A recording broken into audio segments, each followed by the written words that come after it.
I know exactly what you're thinking when you look at me. No, I'm not a ninja. I just dress like one. I know you've already guessed it. I am a Muslim. And this black cloak that I'm wearing is called an abaya. You know, I always loved wearing abayas, not only to protect my privacy and to feel proud for being identified as a Muslim, but also because I can literally get away with wearing hot pink pajamas and bunny slippers underneath, and no one would ever know. But I'm not today, don't worry.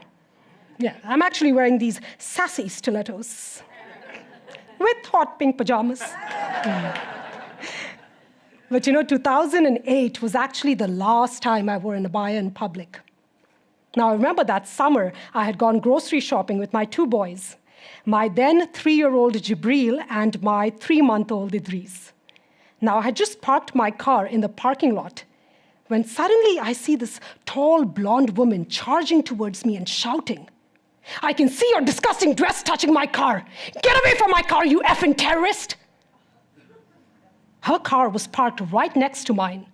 Now, as she started yelling profanities, Jibril was petrified. He started pulling on my abaya, saying, "Mom, let's go." Now, I was terrified too, but I didn't want to show my fear in front of him. Plus, Idris was still in the car. I couldn't leave. So I pleaded to her, "Can I please just get my baby out? I swear my dress is not going to touch your car." But she wouldn't stop yelling. So I threatened to call the police as I took down her license plate number. And then I grabbed both my kids and scrambled towards the store. Next thing I knew, in her white SUV, honking aggressively, she started accelerating straight towards us. She missed us by a mere foot. That lady had used a car as a weapon against me. At that point, I broke down in tears. Now, there were some people around who noticed my anguish, but they just walked along as if nothing happened. There was this one bystander who said to me, "I saw everything. That was just wrong. Oh my God, I'm so sorry you had to go through all this." At that time, all I wanted to say to her was, "Then why didn't you do something?" I had never felt this unsafe in my country before. But all of that changed after 9/11. The horrific attacks of 9/11 gave birth to Islamophobia, which is fear of Islam or Muslims leading to hate. When we dare to take a chance, only then can we end Islamophobia. Now, back in 1995, my parents and I migrated from India to America in pursuit of the American dream. Now, by American dream, I don't mean owning a 7-Eleven. I mean the American dream of being part of a country that embodies such high moral values and principles as liberty, justice, and equality for all. But 9/11 changed my life and the lives of millions of Muslims in America, because that day, my faith became weaponized by 19 terrorists. 19 terrorists who hijacked my religion along with those planes. And from that day onwards, my entire Muslim community of 1.6 billion, that's right, 1.6 billion were forced to bear the responsibility for those crimes. And the last 16 years have been full of hate crimes against innocent Muslims in America who had nothing to do with those attacks. Just imagine random people yelling profanities at you in malls or in grocery stores. Imagine parents fearfully pulling their kids away from yours at parks or at play gyms. Imagine being told, "Get out of my country, you camel jockey!" That's sad. Not only because it's hateful, but also because in India, we ride elephants, not camels. But this hate, This vitriol, this was my reality. And the extent of Islamophobia that surrounded me. It was frightening just leaving my house because I never knew what day would bring me and my kids hateful stares or verbal abuse. And that incident, that hateful incident in the parking lot, that was my breaking point. I remember after that rushing to the police station sobbing. I gave them the license plate number along with a description of the lady and the car, only to be told, "What happened to you was wrong. I'm so sorry. But since all of you guys are okay, thankfully nobody's hurt, there's really nothing we can do."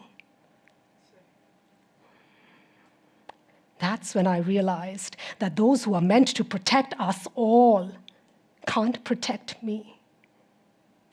I withdrew into a shell and developed a social phobia, a phobia of white Americans. Now, that phobia eventually turned into agoraphobia. I couldn't leave the four walls of my house in fear of the hatred that awaited me outside. I literally felt terrorized. So I decided to seek professional help. Now, when I shared my sense of helplessness with a therapist, she said, "I'm so sorry to hear everything that you went through. But, you can't fully blame them for acting this way. After all, it's your people who've been causing all of this havoc around the world." That's when I realized that those who are meant to help heal us all can't heal me. Islamophobia, this fear of the other, creates a wall of division that threatens our shared humanity. I had never felt this hopeless, this alone in my own country before. Now, it wasn't until I started noticing my oldest son, Jibreel, exhibit similar anxiety in public places around fellow Americans that it dawned on me that I have to do something about this now. I couldn't have my boys fearing the very country in which they were born. So after months of searching, I was finally able to find the right therapist and the right treatment for myself to help me regain some of my self-confidence and self-esteem. And that's when I decided to dare myself. So I took my first step out of the house. And my second step, well, some people take baby steps. I took on the number one fear of most people. No, I don't mean sitting next to a Muslim in a plane. I mean public speaking, because that was the only way I could reach out to the very people I feared, my fellow white Americans. I bet white people had no idea they could be so scary. So I started speaking at various venues, from churches, schools, synagogues, corporations. I did local TV interviews, just sharing personal stories to give my fellow Americans a chance to get to know me, a Muslim. And the amazing thing was that when I started speaking before them, I started developing close friendships with many of them, which made me realize that my own years of traumatic experiences of Islamophobia had actually turned me fearful of all white Americans until I took a chance to get to know them personally. And through our stories of vulnerability and courage, we began to recognize and embrace our similarities. I remember this one time, a Christian audience member came up to me and said, "Before I heard you speak, I always wondered, why do Muslims hate Americans? But I now realize that you are an American. There is really no us versus them." Then this one time, my Jewish mentor confided in me saying, "Sarah, growing up, we always heard how Jews and Muslims can never be friends, how they're so different from each other. But after being your friend, I see how much we have in common." And then my favorite. My atheist friend once posted a picture of us on Facebook with a caption, "My favorite Muslim." To which I replied, "Dude, I am the only Muslim you know." So you see, when we take a chance to get to know those we perceive as different from us, we remove that fear of the other. Fear is the fuel that feeds the fire of hate. So when hate leaves the heart, it makes space for what emerges out of those relationships: love, respect, and mutual understanding. Because we come to realize that even though we do come in different shapes and sizes and colors, we still share the same hopes, the same dreams, the same fears. It is our shared humanity that brings harmony to a civilized society. Now, sadly, today, in America, we are at a juncture in our lives where our harmony is being threatened. Anti-Muslim hate crimes have been occurring at the highest level since 9/11. There's talk of a Muslim registry, of putting surveillance on American Muslims, of banning Muslims from entering the US altogether. Muslim women who wear a hijab or an abaya are becoming easy targets of hate crimes. Hate kills humanity. So Islamophobia is not only a threat to our civil liberties, but is also a threat to the integrity of this entire country.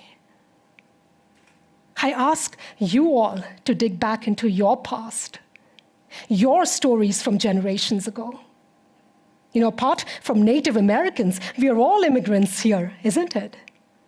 Either first-generation immigrant like myself or descendants of immigrants.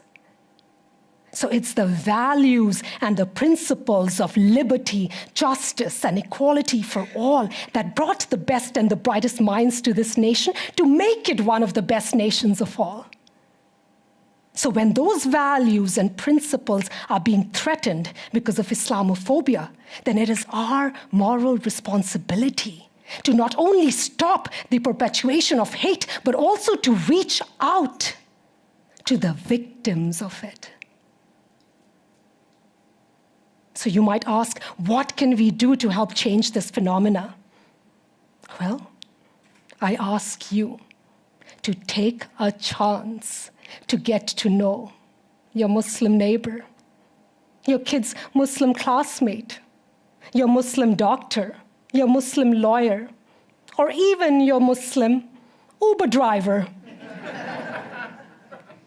It only takes getting to know one Muslim personally to realize that Muslims are being unfairly represented in public eye. Scholar of religions Raza Aslan once said in an interview, "The media's job is to report on the planes that crash, not the planes that take off safely." So if all you knew about planes was from what you saw in the media, then you'd assume every single plane crashes. So you see, the media only reports the 0.0002% of Muslims who commit terrorist acts wrongfully in the name of their religion, and not the millions of peace-loving Muslims who contribute to society. So if all you knew about Muslims was from what you saw in the media, then you would fear Muslims, assuming every Muslim is either a terrorist or a sympathizer. So take a chance to get to know us.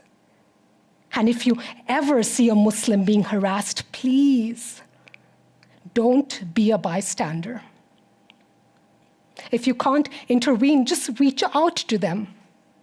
Comfort them, console them, just let them know that they are not the other. I stand here today as an American, sharing my story of outreach to the very people I once feared, while wearing hot pink pajamas with stilettos. But not just me, many Muslim organizations and individuals have been actively reaching out today, whether it be through publicly condemning terrorism, or through clearing misconceptions about the Quran, or holding interfaith activities like open mosque days. There's a verse in our Holy Quran where God says, "We have made you into nations and tribes so that you may get to know one another." So if we wish to preserve this country as a nation of diversity and equality for all, then we must take a chance to get to know one another and overcome this fear of the other. When we dare to take a chance, only then can we end Islamophobia and reclaim our shared humanity. So I dare you. Thank you.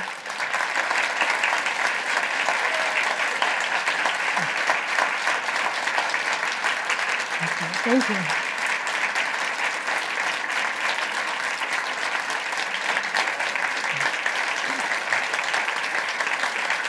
Thank you.